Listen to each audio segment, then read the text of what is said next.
ગાય જતું ચાલે હવારમાં આવી ગયા હતા વાડીમાં, કેમ કે વાડીમાં જે ખડવાનું હતું ને એટલે ટીકમ લઈને આવી ગયા હતા. ત્યાં તો પહેલાં જો શાકભાજી કમ્પ્લીટ દેખાતી હતી, એટલે વાદળની ફેલીઓ કમ્પ્લીટ દેખાતી હતી, થઈ ગઈ હતી. અત્યારે તો સેલેરીમાં બધા લીલી શાકભાજી વાડીમાં થઈ ગઈ હતી. પછી અમે તો થોડામાં જોઈને ઊભા થયા. પછી મારા ભાઈને મમ્મી ખાના માટે બેસી નાખ્યો. ત્યાં ખણતા ખણતા મેં સોલર પેટો પર જોયું, સોલર પેટો બહુ ધૂળ જામી ગયો હતો.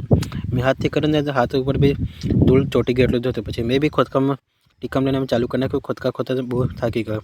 પછી જેથી સાફ કરીને બધી પાછું એમને સાફ કરાવ્યું. પછી પાછા આવી જોયું તો કમ્પ્લીટ મસ્ત ઠંડો ઠંડો પવન હતો. તો પછી આવી ગયા ઘેર આવીને ગયા. પાછા મસ્ત સચિન જોડે મસ્તી કરતા હતા બધા.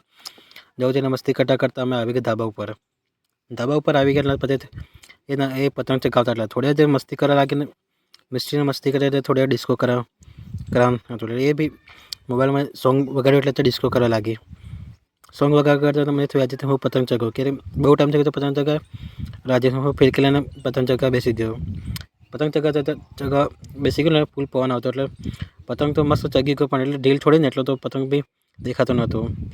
અમે કેમેરામાં બી ઝૂમ કરીને દેખ્યું, પણ કેમેરામાં બી કમ્પ્લીટ દેખાતો નહોતો. એટલે બી આપણે મોબાઈલ સારો એટલે દૂરથી પણ દેખાતું નહોતું સારી રીતે.